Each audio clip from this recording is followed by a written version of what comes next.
Dagens episode af Mental Parathed skal omhandle at vækste i tavshed. Og grunden til, at jeg har lyst til at tale ind i det emne, er, at jeg her til morgen på min vej til Nordsjælland, hvor jeg underviser for politiet, lyttede til min podcast. Eller hver dag har jeg jo sat mig for at lytte eller læse i 10 minutter til et eller andet, der kan vækste og gøre mig klogere, især inden for personlig udvikling. Og i morges var det så Louise Hay. Og jeg gør lidt det, jeg går ind på min YouTube, når jeg skal lytte til hende eksempelvis, og så ser jeg, hvad der kommer op fra hende på min YouTube-kanal, når jeg enten søger på hende, eller bare åbner min YouTube.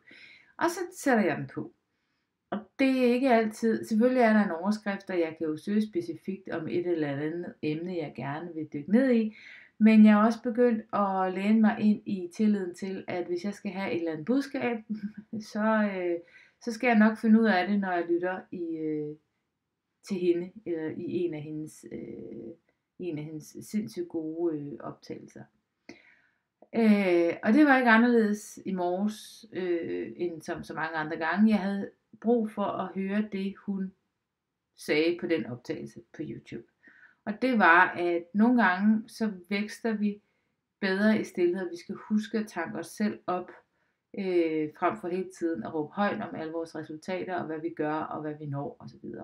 Og der er sådan til dels har det været en frivillig tavshed, men det har også været en ufrivillig tavshed, fordi min Facebook-profil blev hacket for en del uger tilbage.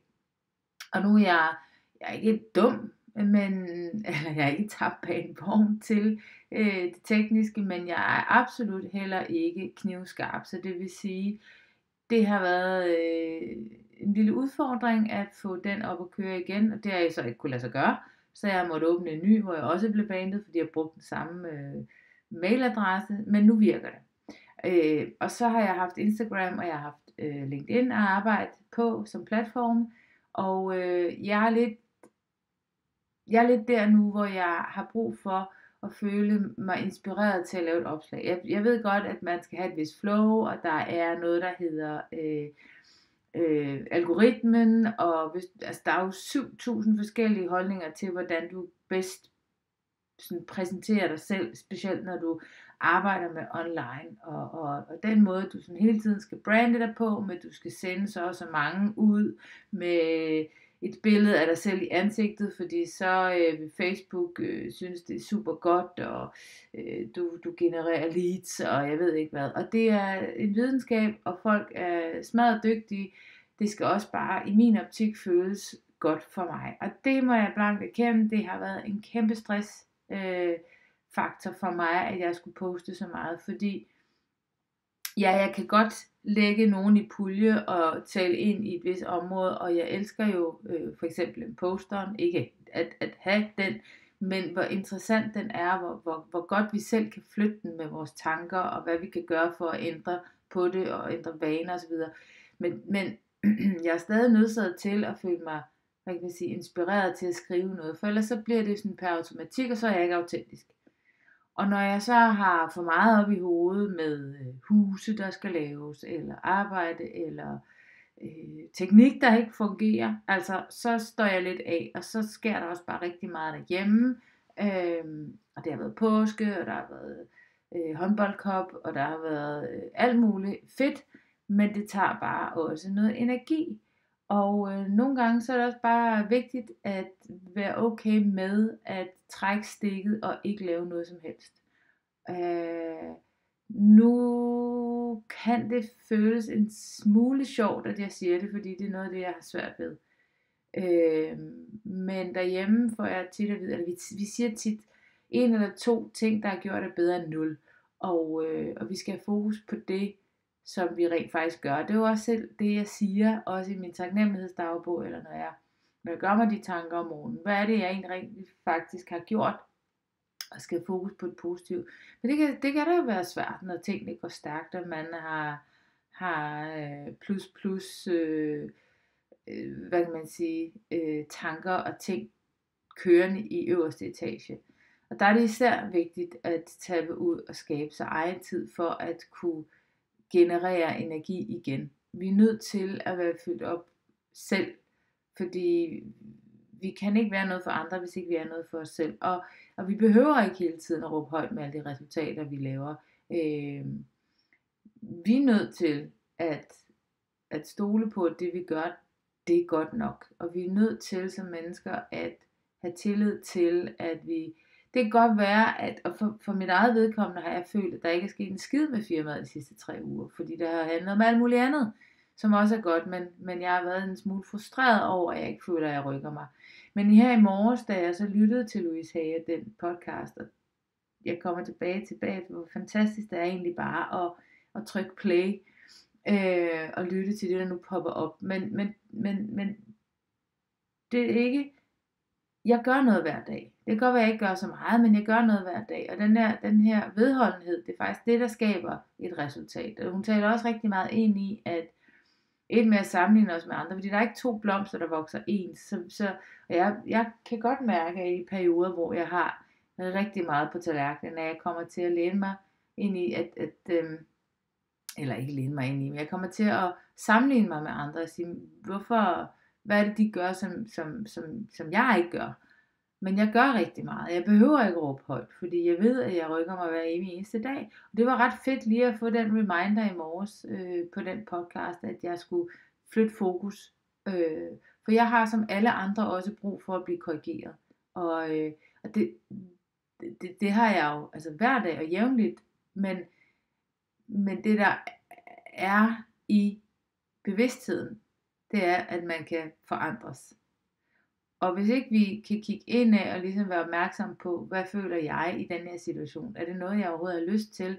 Eller har jeg bare mest af alt lyst til at trække mig? Og vi behøver ikke at forklare, hvorfor vi gør, som vi gør, så længe vi tager vare på os selv. Vi skal jo ikke skade andre mennesker, bevares, men vi, altså personligt er jeg nødt til at være mig selv tro, og du er nødt til at være dig selv tro, for at du bliver tanket op, for jeg bliver tanket op. Vi kan ikke hele tiden være pleaser, vi er nødt til at trække stikket en gang imellem, og skabe os ro, og det er okay. Altså, vi behøver ikke at skulle forklare, hvorfor vi har behov for ro.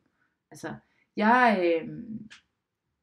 tror, jeg har nævnt det et par gange før, men jeg fandt ud af under corona, at jeg er ambivert til fingerspidserne. Det vil sige, lige så ekstrovert jeg er, lige så introvert er jeg også. Og jeg har brug for at tanke op selv. Det handler ikke om, at jeg ikke elsker andre mennesker, at jeg ikke elsker min familie, at jeg ikke holder af at være en del af kernen, eller at jeg i øvrigt melder mig ud. Det handler om, at jeg har brug for ro til at tanke op en gang imellem. Fordi det dræner at være på og være iblandt folk hele tiden. Det dræner mig rigtig meget.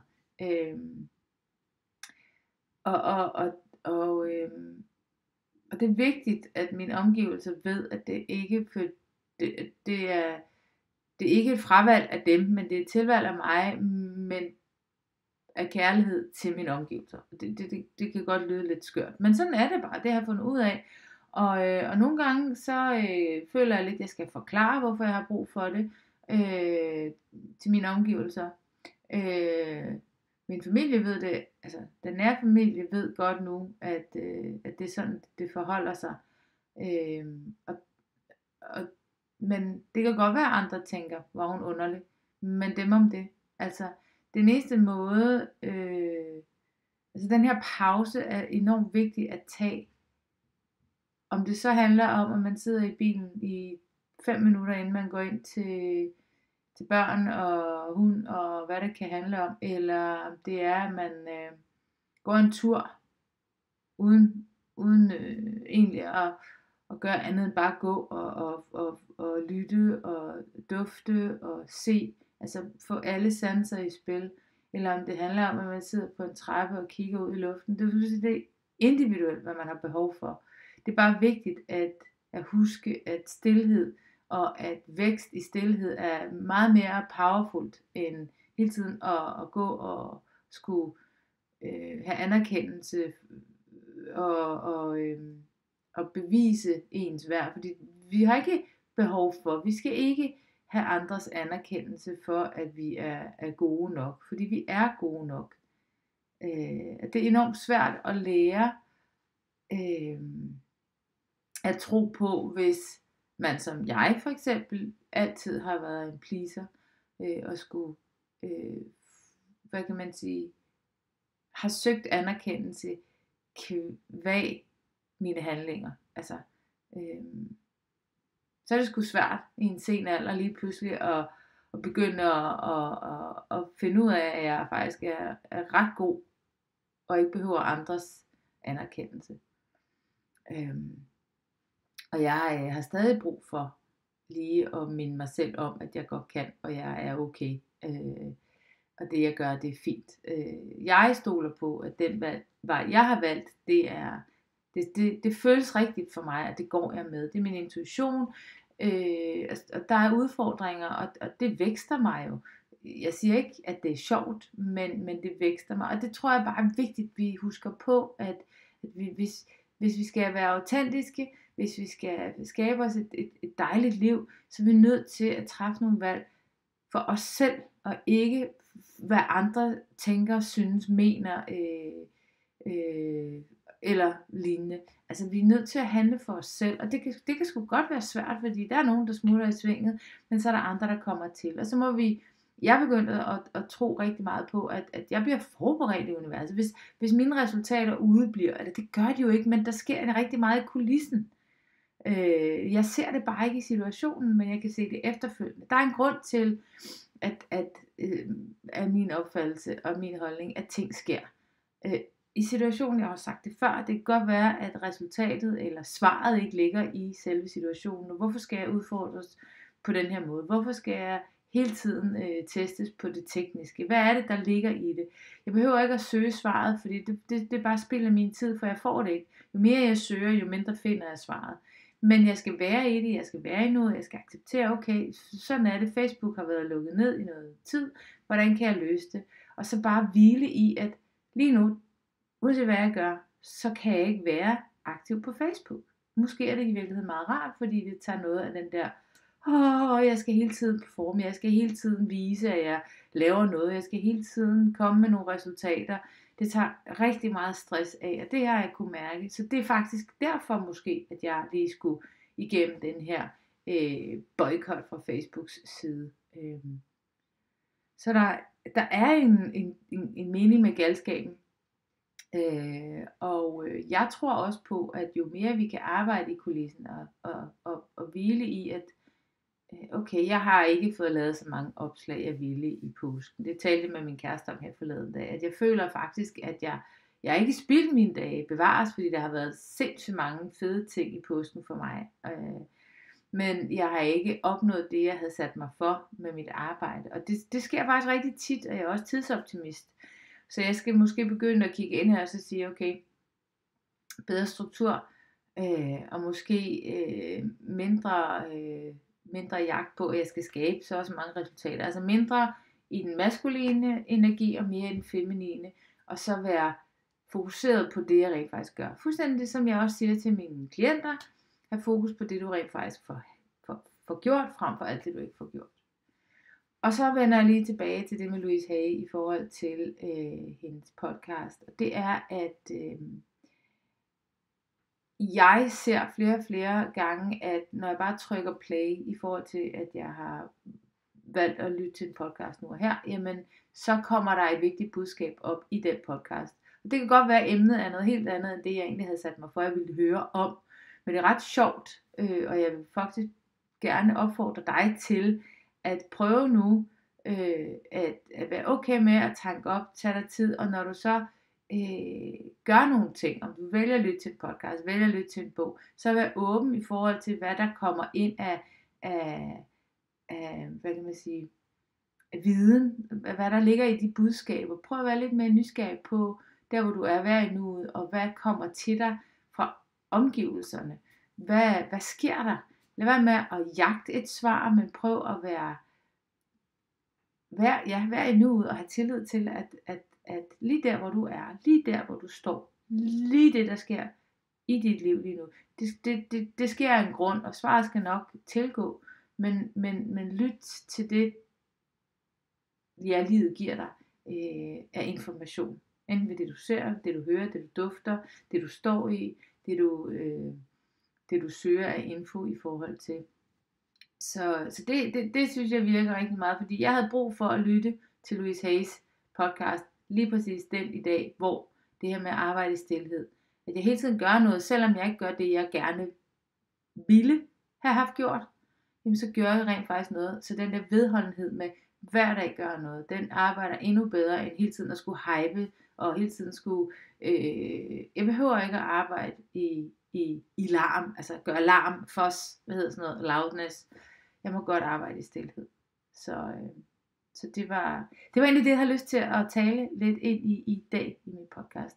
Er du nysgerrig på at høre mere, så har jeg jo min hjemmeside, louisatostrup.dk. Jeg har min podcast, som du jo altid kan gå ind og tjekke ud. Mental parathed. Den ligger på Spotify, og nu begynder den også at ligge på YouTube. Jeg rykker jo hele tiden det der IT, det er sindssygt vildt. Og så, så har jeg min Instagram, Tostrup Consulting _ og min LinkedIn, Louisa Tostrup. Jeg har også min Facebook, Louisa Tostrup. Du må gerne adde mig. Der er ikke særlig meget lige nu, men det vil der komme på sigt. Men, tak fordi du lyttede med, og husk, du skal tanke dig selv op, det er okay, og du skal tage dig selv først, for at du kan være noget for andre. Ha' det godt.